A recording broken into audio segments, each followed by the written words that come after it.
Line drive right to Lindor. You got a problem with that, the way he threw it over there? Yeah, I'm not a big fan. Be a little bit more professional about it. Showing me up. Salt in the wound.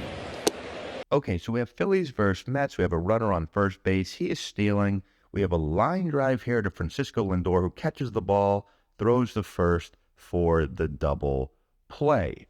Now, I've had at least a dozen people send me this video asking me my opinion. I'm actually a little bit surprised at some of the reactions from these people. And it's really three questions, and I'm going to clear up all three. The first one is, why isn't the runner running out of first base? They're not hustling. The second one is, why isn't the runner that's stealing either going back earlier or trying to run back to first base after the ball's caught? And then the third one is my opinion about the lob over to first base.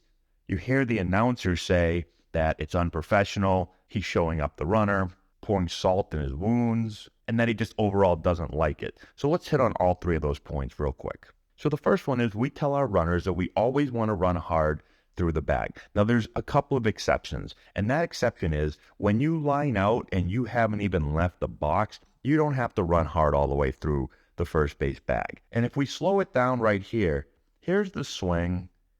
By the time he's taken one step out of the box, he's almost on his second step, the ball is caught. So anyone saying this guy isn't hustling, you can't hustle. You literally just swung. You haven't even followed through yet. You're just finishing your follow through.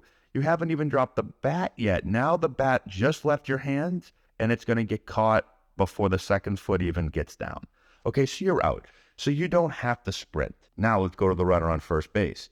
So he's stealing. Now, whether this is a hit and run or a steal, I don't really know, but either way, it basically becomes the same thing.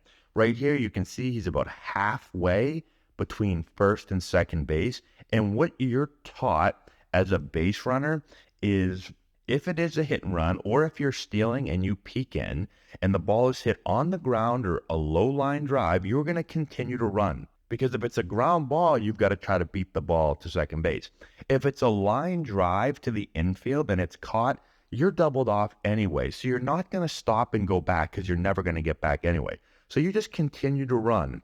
And once it's caught, essentially you are out. Now, if you want him to try to stop right here and run back to first base, it is a physical impossibility unless Lindor throws the ball into the stands, at which point you wouldn't have to run back anyway. I guess if he tried to throw it and it bounced off of the wall and it kicked away, then you've got a chance. That's your only chance. The probability of that happening are probably very low. So the only ball that this guy is going to slam on the brakes and get back on is a ball hit in the air. So on the ground or on a low line, you just keep running. In the air, you've got to stop and get back.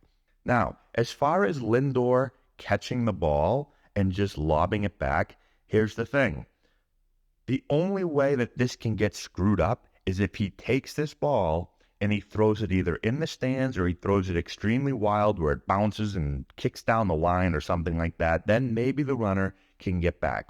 So what does he do instead? He says, well, I'm going to make sure that I don't throw this ball away. I'm just going to catch it and I'm just going to two-hop it over to the first baseman. I actually think it's a pretty smart play. Now, I know the announcer says that he's showing him up. It's unprofessional, pouring salt in the wounds, all these things. But you can easily flip it. And I'll do it right now for you. Lindor with a really heads-up play here. Only thing that can go wrong on here is a wild throw to first base. So he smartly two-hops the ball directly to the first baseman. See, now Lindor's a genius. So that's my thought on the play. If I'm the runners or the other team or anything and this happens, it wouldn't even cross my mind to think, man, that guy's showing me up right there. Now, maybe if he took it and he bowled it over to first base like a bowler would do and he rolled it all the way there, okay, maybe that's showing me up. You know, if he drop kicks it, okay, that's showing me up.